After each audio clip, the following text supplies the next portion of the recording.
केंद्र सरकार ने नई स्टार्टअप नीति की घोषणा की, जिसमें 5,000 करोड़ का फंड शामिल है। विपक्ष ने इसे अपर्याप्त बताकर आलोचना की। ये नीति युवा उद्यमियों को प्रोत्साहित करेगी। संसद में इस पर अगले सप्ताह बहस होगी।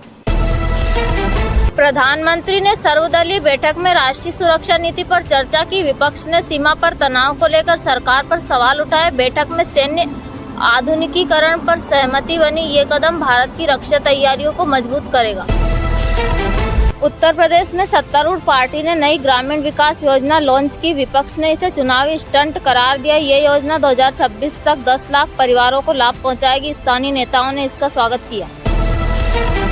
कांग्रेस ने केंद्र की कर नीति पर तीखा हमला बोला। उन्होंने मध्यम वर्ग पर कर बोझ बढ़ाने का आरोप लगाया। सरकार ने इसे आर्थिक सुधार का हिस्सा बताया। ये बहस संसद में अगले सत्र में जारी रहेगी।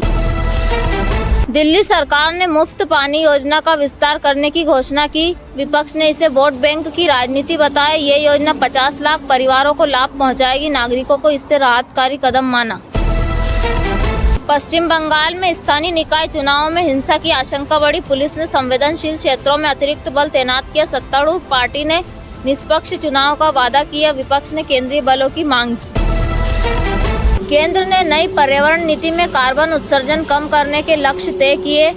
विपक्ष ने इसके कार्यान्वयन पर संदेह जताया। ये नीति 2030 तक जलवायु लक्ष्यों को प्राप्त करेगी। उद्योगों ने लागत बढ़ाने की चिंता जताई।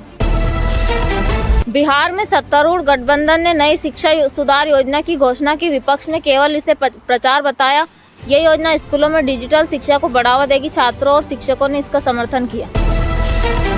केंद्र ने भ्रष्टाचार विरोधी अभियान में कई बड़े नेताओं पर छापे मारे। विपक्ष ने इसके राजनीतिक बदला करार दिया। जांच एजेंसियों ने सबूत जुटाने का दावा किया। ये मामला अदालत में जाने की संभावना है।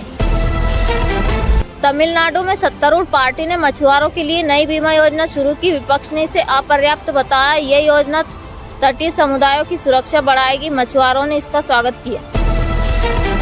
सोने की कीमत 16 अगस्त 2025 को 77,000 रुपये प्रति 10 ग्राम पर पहुंची। वैश्विक अनिश्चितता और स्थानीय मांग ने कीमतों को बढ़ाया। चांदी 92,000 प्रति किलो पर कारोबार कर रही है।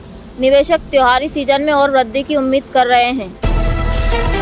महंगाई दर अगस्त 2025 में 6.4% पर पहुंची। ईंधन कीमतों में वृद्धि मुख्य कारण। सरकार ने सब्सिडी बढ़ाने की योजना बनाई। उपभोक्ताओं में बढ़ती लागत को लेकर असंतोष बढ़ा। आरबीआई ने ब्याज दरों को अपरिवर्तित रखा। शिक्षा मंत्रालय ने ग्रामीण स्कूलों में मुफ्त इंटरनेट की योजना शुरू की। यह योजना डिजिटल शिक्षा को बढ़ावा देगी। शिक्षकों ने तकनीकी प्रशिक्षण की मांग की। यह कदम ग्रामीण छात्रों के लिए गेम चेंजर साबित होगा। भारत ने ब्रिक्स सम्मेलन में नई आर्थिक सहयोग नीति प्रस्तुत की। यह नीति वैश्विक व्यापार में भारत की स्थिति मजबूत करेगी। चीन और रूस ने इसका समर्थन किया। कूटनीतिक चर्चा अगले महीने जारी रहेगी।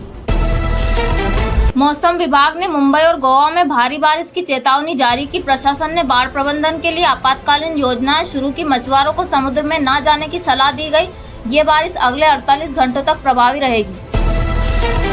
स्वास्थ्य मंत्रालय ने टीबी उन्मूलन के लिए नया अभियान शुरू किया। ग्रामीण क्षेत्रों में मुफ्त जांच और दवाएं उपलब्ध होगी। अस्पतालों में विशेष वार्ड स्थापित किए गए। ये अभियान 2026 तक चलेगा।